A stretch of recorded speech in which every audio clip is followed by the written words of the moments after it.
James Sarthor, Derek Ireland, and Nick Renier. We're all students at Centennial College. And now we're going to go into a definite explanation of our custom-made electric bicycle.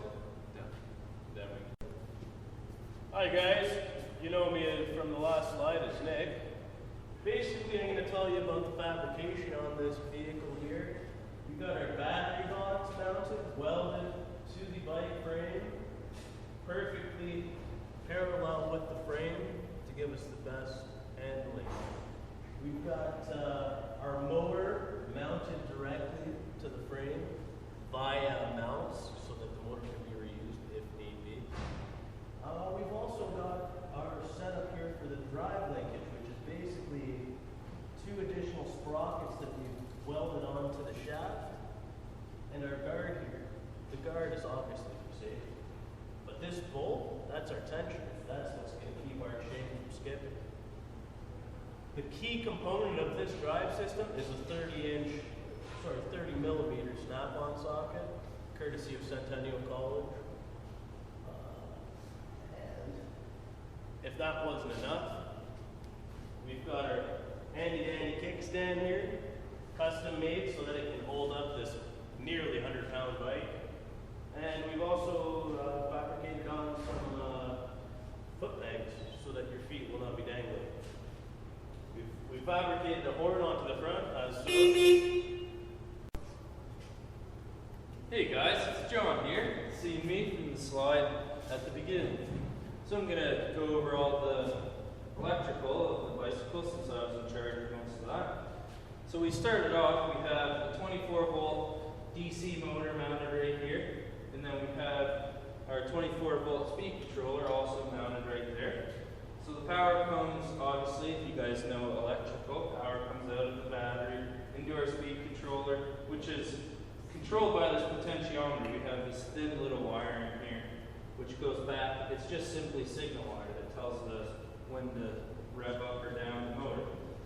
So we have 2 12-volt batteries, deep cycle, AGM wired in series. And yeah, we got some thick wire so it doesn't burn up, you know, and we got this emergency cutout switch right here, so whenever you pull on the brakes, it cuts the motor off. Yep, we got this 24-volt horn also wired in, which Nick helped fabricate the mounts for that. Hey guys, Darren here to discuss a little bit of the bicycle's drivetrain. Here we've got the original electric motor, which is installed in our frame. The motor itself has a little gearbox in it, which is approximately 9-to-1 reduction. So we're taking down the speed of the electric motor, which we're going to use to put a little bit slower speed to the rear wheel of the bike. We've got a 2-to-1 ratio from the motor to the bicycle's crank, and then an overdrive ratio of 1-to-2 to the rear wheel of the bicycle. The reason why we did all this is because we were noticing that when we had it with the original ratio, it was just pulling way too many amps, like 90 amps, when you're trying to take off. So we took the brake off the motor, and then we did this different gear ratio, and that'll hopefully give us less amps being drawn through the bike. James Sarthor here.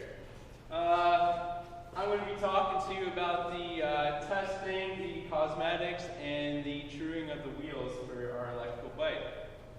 First off, when we first got the bike was not in the best condition when we bought it. The wheels were all bent, way out of shape, so had to put some time in to re-true those wheels to make them go straight.